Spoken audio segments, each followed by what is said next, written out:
before we hit the trail, I'm gonna finish my coffee as we say in Rhode Island, and start walking. Looks like it's partly paved. That's a nice surprise. Back to my last point is travel can be life-changing. And I can't say now that it's changed my life, but I hope that I don't know, that thought, that energy that comes off of it does lead to, I don't know, better things for me, or you if you're traveling. What are you looking for, you know, when you're looking for places to go?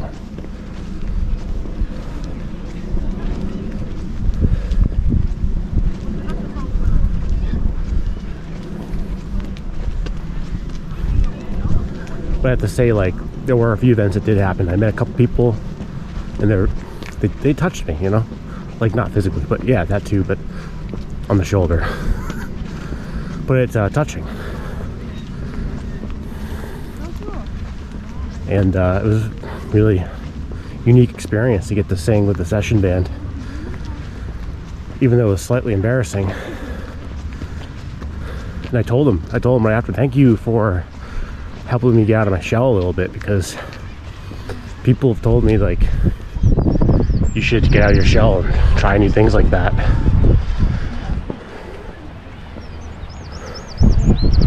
Holy shit. That's what we're here for.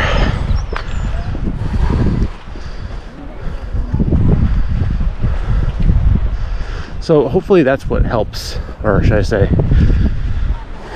I can carry that energy with me for the rest of my life. Well, I tell you one thing, you really need to watch your step, which is another reason why I'm not carrying this thing the whole time. I mean, look at this. It doesn't seem bad. But that is a huge drop. A remarkable one, I'd say.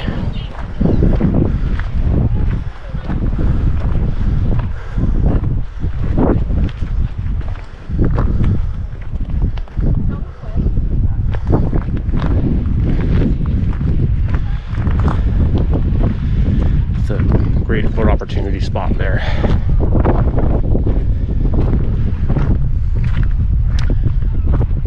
There's a few interesting things on the trail here.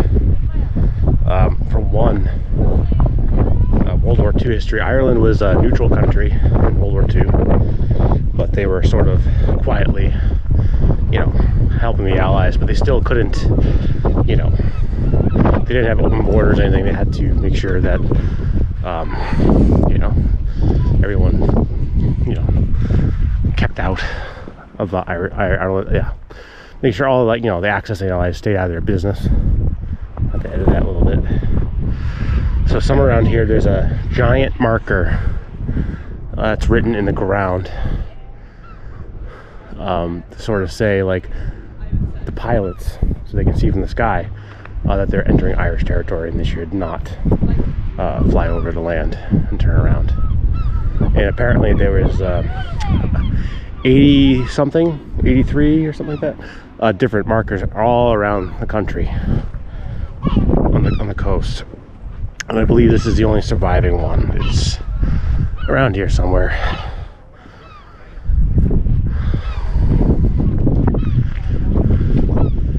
I don't know if you can see that very well, but there's the ferry.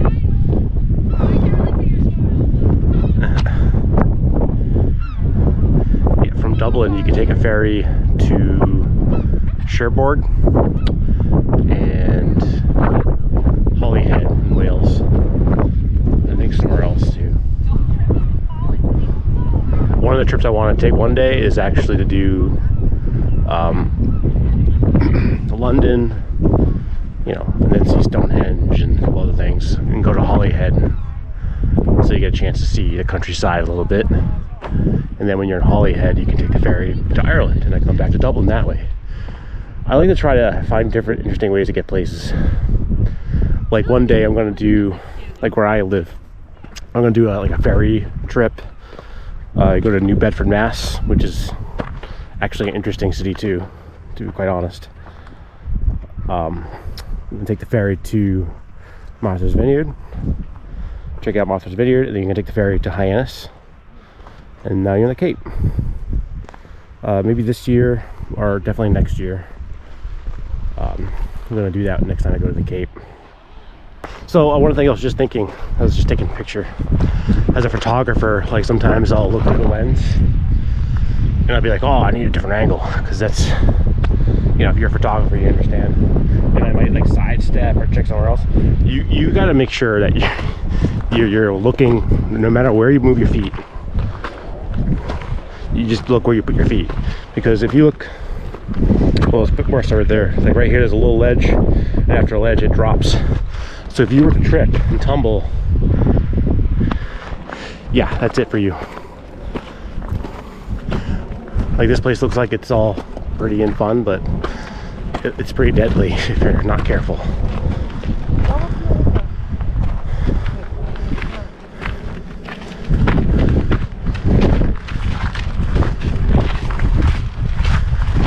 Starting to smooth out here, it's a nice part, but still, don't take it lightly.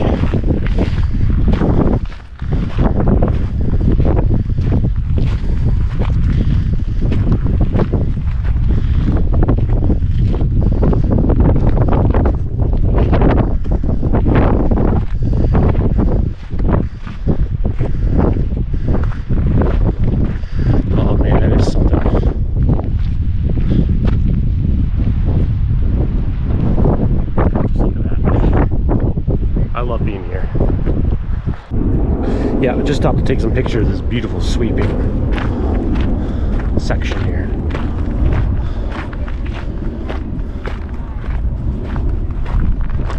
It's incredible. I also broke my own rule. I almost tripped on a route. And you couldn't ask for better weather. I was told that I lucked out. Like I said earlier, it can be pretty like rainy and raw here a lot of the time. Oh, how far down do you think that is? Like 300-400 feet?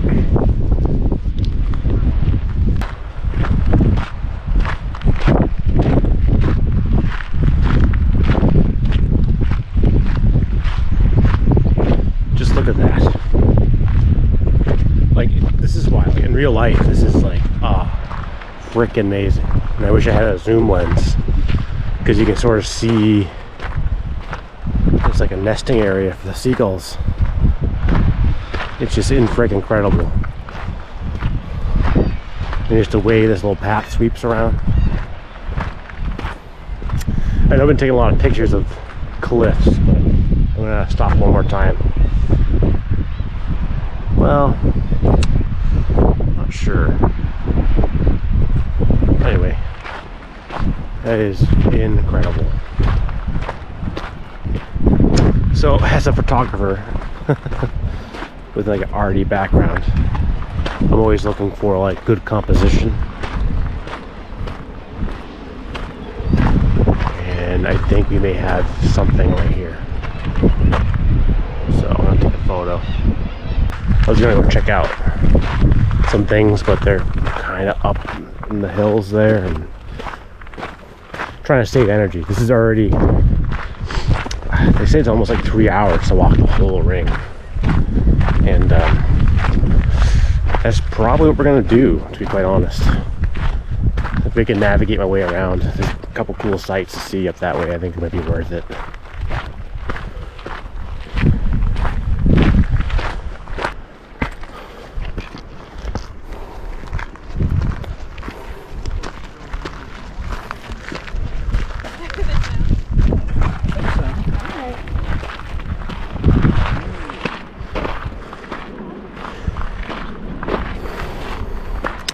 But, you know, if you do videography or photography, don't forget where you are at the moment. Sometimes it's good to just put the camera down and sort of enjoy where you are. And also looking for different bits of composition that might make a good photo. And you can't do that doing two things at once like this. However, I am looking at the screen sometimes and deciding, is that a good photo? It's not bad. In real life is incredible, I'm not gonna lie, but in the camera it's not so great. Yeah, I guess some people think that travel, like, what's the point of traveling, you know? And then for a moment there I had that same thought, and I had that thought when I was on the airplane, and I was kind of suffering. I wasn't feeling too well, and I could not get to sleep. It was horrible. I'm like, why am I doing this? And I got to my hotel the next morning, and I was thinking, I made a big mistake.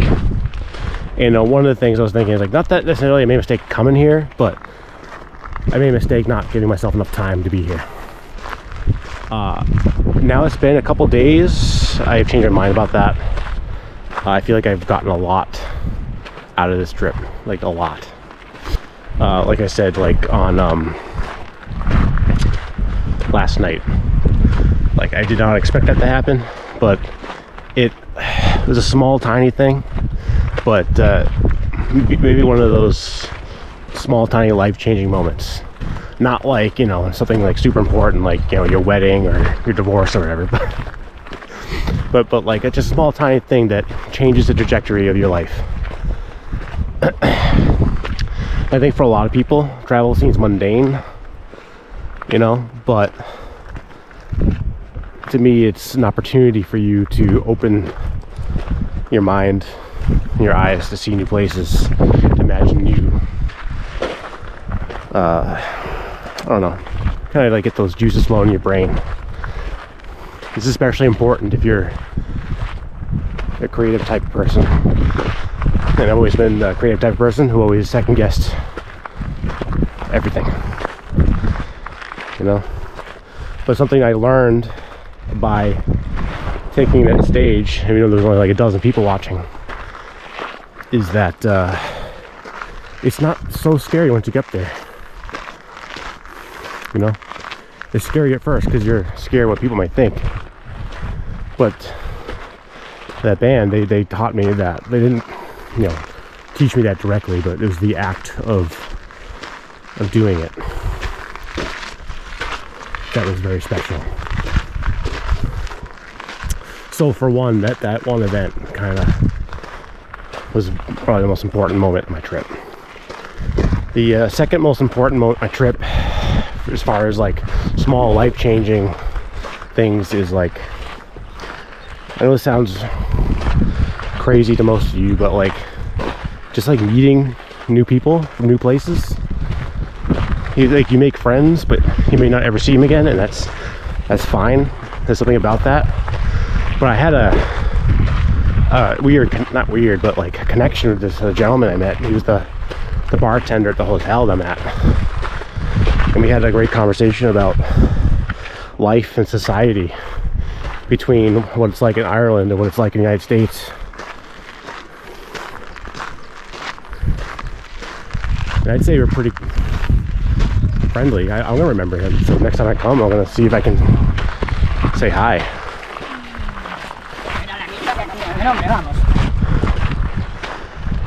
And it's kind of, that night I had that thought, like, it gave me motivation, like, hey, you know, this doesn't have to be a one-time thing. You can come back.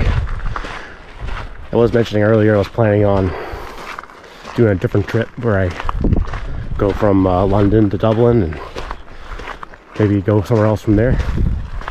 I would like to take more time to do so, but you know, time is not plentiful in my business. Oh, that is changing.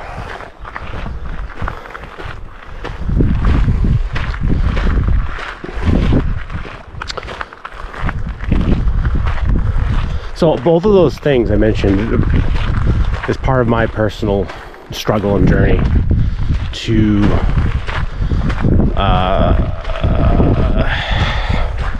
how do I put this? It's sort of my introvertism, you know, trying to break out of the shell, because I know I'll be a happy person if I learn to do that.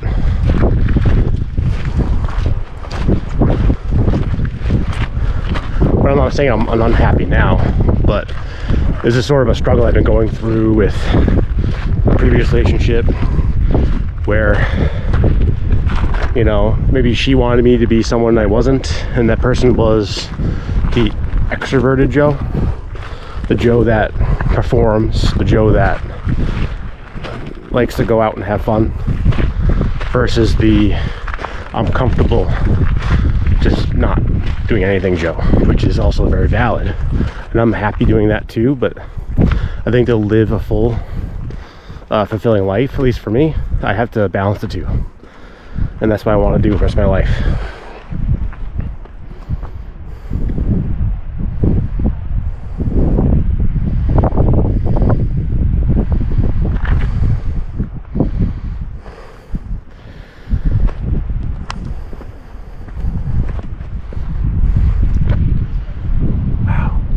Killer views.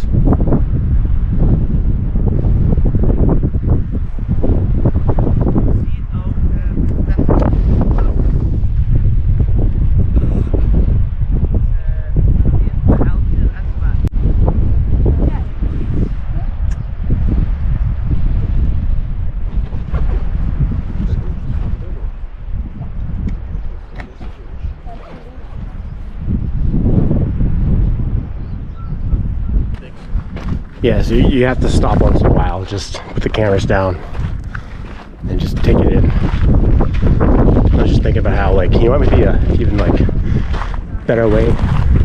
I wish I was a better drawer, but like if you came here to try to draw, you would really, you know, because you have to look at it. When you're taking a photograph, you sort of have to look at it first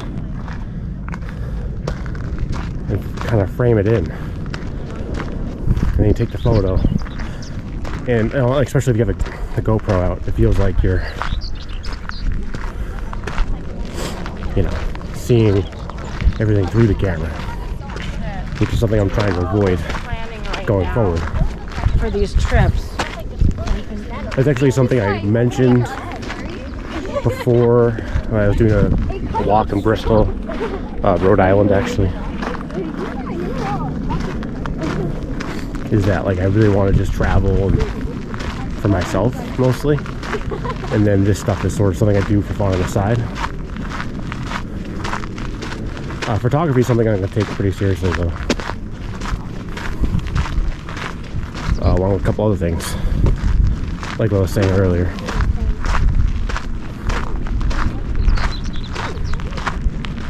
Doo-doo. Wow, I can't even remember. Very long time. I don't think I went. I feel like I went.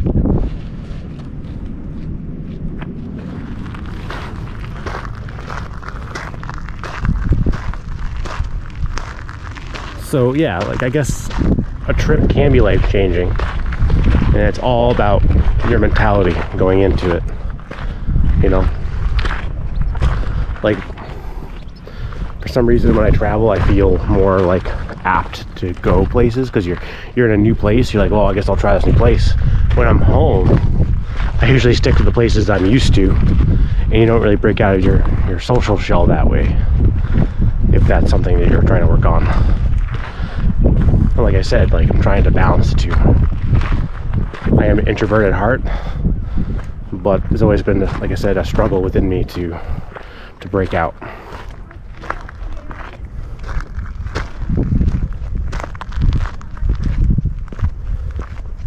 I'm feeling a little bit more inspired. Like, not to toot my horn or anything. I'm pretty good at music. I'm not great. I'm pretty good. I think I can get away with it. And I've always, like, sold myself short in a feeling that, oh, that wasn't quite good enough. Or, like, when the band asked me, it's like, well, like, I don't know any Irish songs. Like, I know them, but I don't really know the names. I don't know the detail. I don't know the words. Like, I wish I did. And that's something I always liked, or should I say always, I guess, admired or about, like, a session band, because they seem like to be so well at playing together. They must have a great, like, musical memory. And personally, mine isn't so great. But I have done okay in the past. Recently, actually, this is one of the things about it that kind of stuck to me, because I had another moment a few weeks ago. I was at a friend's house, and they had a guitar set up, and then they started playing guitar, and then somebody handed me a guitar, and then I started playing the things I do, things I've been practicing and working on over the years. And there was this weird moment when everyone in the room stepped back, and then like I felt this wave of like nervousness, like like stage fright all of a sudden, because it felt like they were giving me the opportunity to, may not have been intentional that way, but giving me the opportunity to perform. And when last night when the band asked me, implored me, that feeling came through me, and I had this instant wave of fear and doubt, anxiety, and then immediately I'm like, you know what, I know I'm good. I'm a good singer, so I'm gonna do my darndest. And they hand me the lyrics for Molly Malone, and then I think pretty good. There was this one moment with the one of the accordion player's phone I was using to get the lyrics, the screen shut off, and they had to stop. It was a little, you know, it was a weird moment, because I had to focus on the words too. It was really difficult.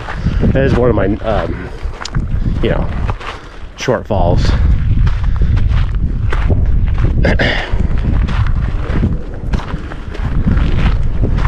But it's when you think of those like shortfalls and those, I guess, weaknesses. I hate that word, but that's when you start feeling doubt about yourself. And the doubt leads to, I don't know, apathy towards the things that you know are fun. But knowing that like you're never going to, not never, but you get that feeling that you're never going to get to that level. It's really not hard. You know, whatever you're into, like, it's not really that hard to really focus if you really love something, to get better at it with practice. But you're always going to have a couple shortfalls here and there, but that's something you can work on, or maybe there's a workaround. And for me, simply, I need a sheet of music in front of me. I need the chords and words in front of me. Even songs that I've played for years, I need to have it in front of me. But once I have it in front of me, it's fine. That's how I work around it. It's a little slightly embarrassing, but it really isn't, now that I think about it, because one of the things I'm thinking about possibly getting into is maybe busking. That's a little scary, but maybe doing live music. And I noticed in Dublin here, it's I'm not sure if there's a shortage of musicians, I doubt it, but there's so many opportunities to get out there. I'm not saying I'm going to move to Dublin or anything, but I could try doing stuff in my local town. We have places, and that they would be open-minded to it. I'm sure they would be. But there's something welcoming and warming about that, the Irish culture, that I definitely felt last night. I'm not sure if it's something that's missing from American culture per se. At least not in the little microcosm of my hometown. But at least you notice it more. When you come to a new place, you start noticing things more. And then what people say, I haven't dealt with this yet, I will eventually. When you come back home, you start realizing these details about your own home. Sort of comparing it to where you've been, but maybe you realize that we're not so different.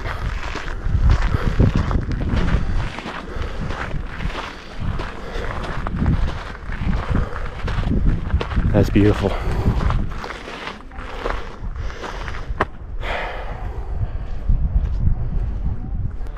So we're nearing the end of the battery life here.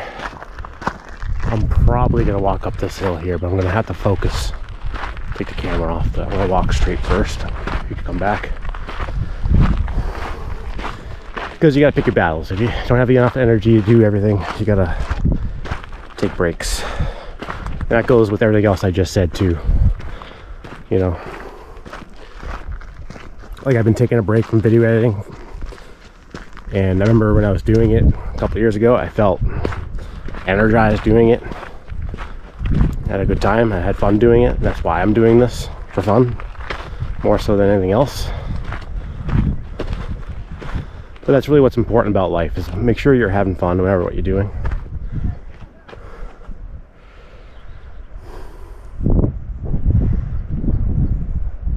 And I think that's really important. And in conclusion, no, really, like, my advice to anyone who's struggling, like figuring out the life, figuring out what they want to do, maybe feeling like they're inadequate or not good at what they're doing, take a step back, take a break, and try to